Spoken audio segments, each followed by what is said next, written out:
the next week, they appeared in so many living rooms, it was hard to think of them as dangerous. I'm Lloyd Robertson, and this is CBC Weekend. John Lennon is here in Canada selling peace. He is here in our studio tonight, along with Yoko and Rabbi Abraham Feinberg from Holy Blossom Temple. And John, just before we get on with our discussion here, I want you to meet a man who is waiting to talk to you in our Winnipeg studio by the name of Russell Dorn. He's the Deputy Speaker of the Manitoba Legislature, and he's representing the Manitoba government on the Centennial Committee out there. Manitoba's entry into Confederation was 1970, and I think they would like to involve you in their celebration. So, Mr. Dorn, if you're ready? Yes, Lloyd. I'm speaking to you from Winnipeg, where the Premier of Manitoba, who is Canada's youngest Premier, has sent a letter to John Lennon, which was mailed yesterday, and I would like to read that letter to Mr. Lennon. Dear Sir, through news media accounts of your statements and actions with respect to promoting world peace, I believe I have gained some understanding of your philosophy and find myself substantially in accord with it.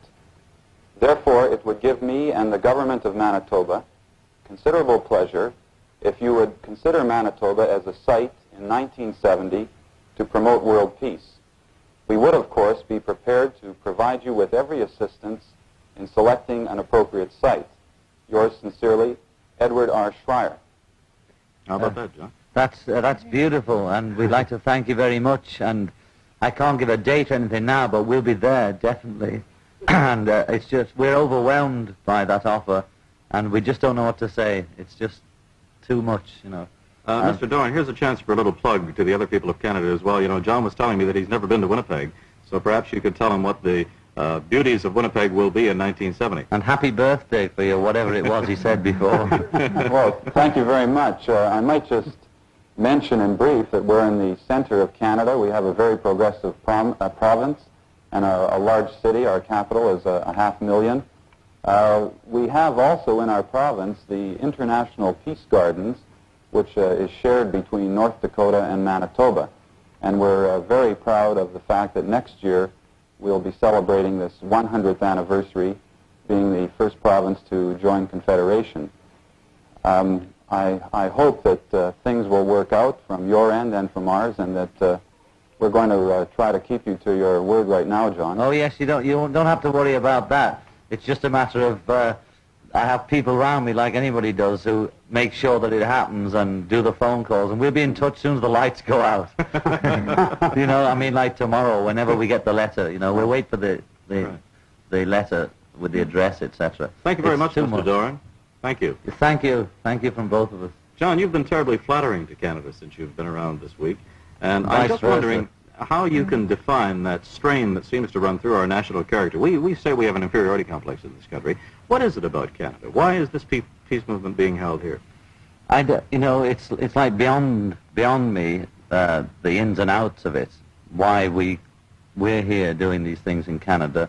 I can say things like, I know Canada wants to talk to China and all those things, but they're not exactly the point. It's something else that I can't define it. Well, but we came, it's like it's meant to be. We can only say it's like it's meant to be. But we came to Montreal first time for the bed-in by mistake. You know, I mean, I don't want to be insulting, but it happened by mistake. We ended up in Montreal. How by mistake? I mean, you just... Well, originally we were planning to go to one place, and then we ended up in the Bahamas, and then from the Bahamas we headed to Toronto and ended up in Canada. And our plan, we didn't have a plan. We ended up in Montreal doing a bed-in. By chance? By chance. And then we met a lot of nice people, you know. And of course we meet millions of people. Canada is the first country that we've been given help with our movement. Most people that approach us want something. Canada is the first place that has given us something. For instance, the media and the press treat us as human beings, Yes. which is, I'm astonished. They're very I'm not used to it. We're very thankful. Well, we have always been, or at least we've considered ourselves to be a peace-loving nation and mediators to some extent. I would like to know why you wouldn't choose a place where war is going on right now, or where there is a dispute in progress. Vietnam, the Middle East? A, because Canada chose us as much as we chose Canada. B, we had an offer to go to Biafra. This was last year sometime, and Yoko was pregnant then. We considered the offer. We then declined because of her pregnancy. And during that time, we had time to think. And what the Biafrans wanted from us was publicity. That's what they wanted, even though they would have liked us to go in there to give them publicity. And we thought, because we're frightened for a kick-off of going where British bombs are dropping. They just recently dropped one on one of your Canary Relief things. That was a British bomb, folks. I'm frightened. I got more frightened when I went into it. And then we had to consider the pros and cons of risking. I know it's a risk going across the road, but risking going through an area like that, Biafra, Israel, or Hanoi, whatever it is, how much can we do alive or dead? I don't want to be Mr. and Mrs. Dead Saint of 1970. Well, surely this message, war is over if you want it, that quite simple message of yours, is really aimed at the people south of the border. Yes, because we have a choice. There are basically maybe two problems. We have a cancer. Now, you can cure the cancer when people have got it, in Biafra and Vietnam, or you can try and prevent cancer. Quite right. So let's say we plump for research, and we're hoping, and seeing that 14-year-old boys play was just beautiful. That gives us more hope than ever just to see something like that. Can you get back into the States shortly? I'm hoping, I'm full of hope, as you can see. I think the States will let me in shortly. I just hope, it's like that all the time. It's like ping pong, Rabbi Feinberg. It's their loss if he doesn't win. Yes, Rabbi Feinberg, there were some comments made yesterday from people in this country about this being a naive project, and some Canadians say it's a waste of time. What's your feeling about that? Quite the contrary. I think this project of the Pop Peace Festival is very realistic because it's intended to leap over the politicians and reach the people. Well, now, you've been to Hanoi. You know how The young difficult that people. Vietnam situation is. Of course it's difficult. But it wouldn't be so difficult. The war in Vietnam would be over if the American people, the silent majority, which I consider to be for peace, not for war, really and definitely and clearly made its will known. And the purpose of this festival is, as I say, to reach the people. And what people? Primarily the young. They are, above all, the silent majority because they don't have a vote. And I think that it's the plan to give them a vote, to let them make their decision for war or peace.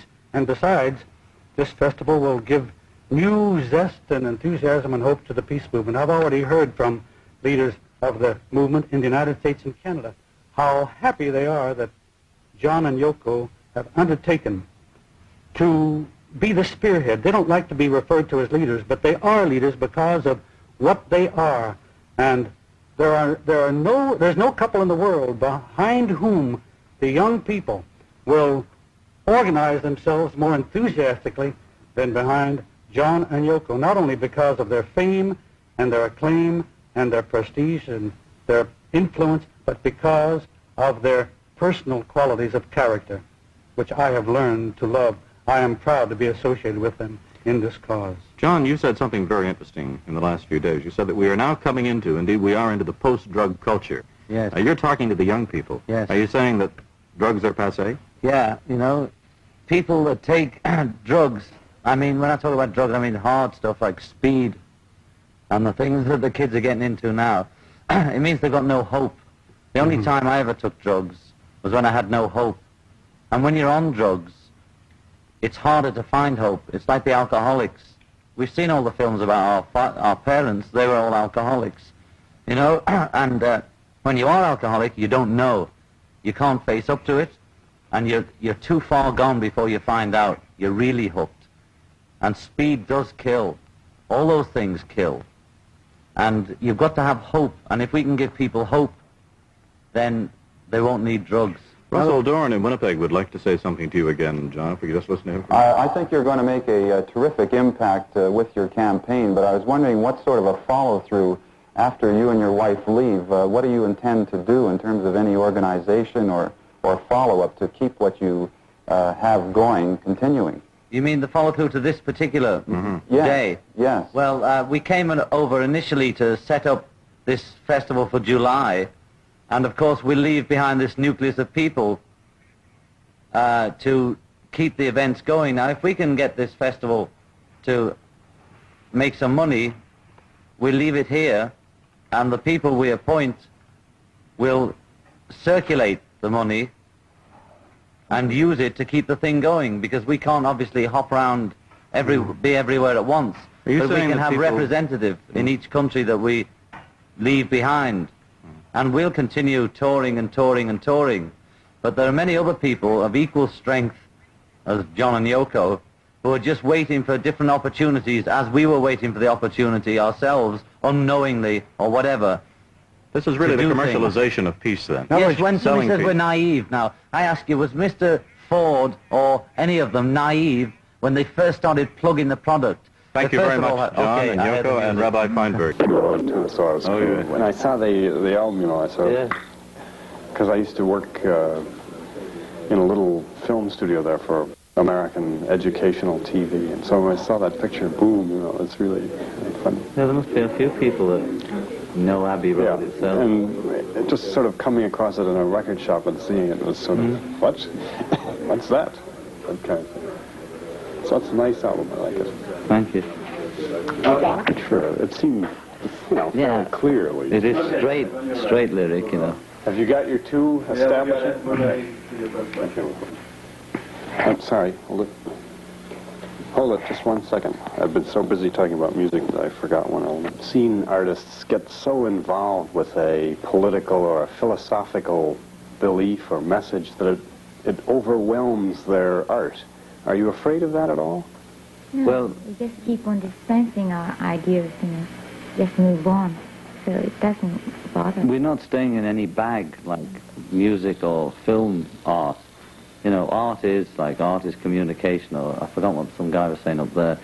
But we are art, you're art, this is art, this is art now. The people at home are art. And it can't interfere with peace. You know, there's no limits. Art isn't something that has a corner. It isn't in a box. What kind of response are you getting? I mean, one thing I'm curious about is whether you're getting a different response in America than you get in Europe, for instance. Well, we get a different response in each country.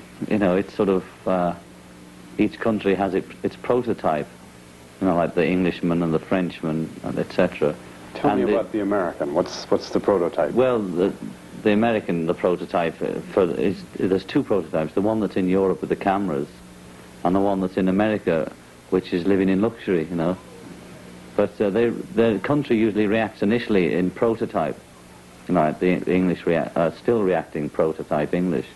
The French are. Canadians, I don't know their prototype. As Marshall McLuhan said, that the Canadians didn't have that problem because there was never a prototype in a way. So the response in Canada, just from the media, they give us a chance, you know. They don't make fun of us for the sake of making fun, you know. Criticism is valid, but in England they just sort of refuse to hear anything we say, even if it's one word peace, because it comes from an entertainer and his wife, or an avant-garde artist and their freaky pop star husband. There's a tremendous So, fear in the air. How about in America? What In the response do you States, get there? we can't judge till we get there. The response varies, like from New York to LA, you know. It seems like we'd be welcome in New York, whereas we mightn't be welcome in the South or something like that, you know. It varies. I mean, the States isn't a prototype. It's a multiracial, massive place, as we know. And I wouldn't know till I got there. Are you trying at all to tie in your campaign for peace with the Christmas period? Yes, we specifically did the poster event around the world for Christmas to try and get at least one plug-in for peace on earth at Christmas, because that's what it's about. And happy birthday, Christ, you know, is what it's about. If you had one wish for Christmas time, what would it be? Peace Peace on earth. Yeah. and love. Okay, let's cut for a second. What do we say?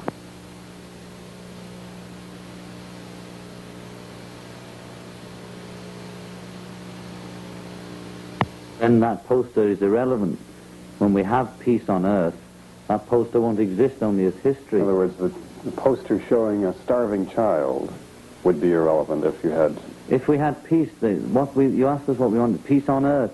That implies no violence, no starving children, no violent minds, no violent households, no violence, no frustration, no fear. It seems like a massive kind of desire. I mean, I'm not, you know... But we all have it. We all want it somewhere along the line, you know. And this is the age of communication, and it's so rapidly expanding now, you know, that you can see that 10 years now is like 2,000 years. That's it. So it's not that difficult. It will happen in a year or two. In other words, you feel that with the ease of communication now, you might be able to really achieve it quicker. If the Beatles made it, in quotes, overnight, which we didn't, but the next people that make it will really make it overnight. You know.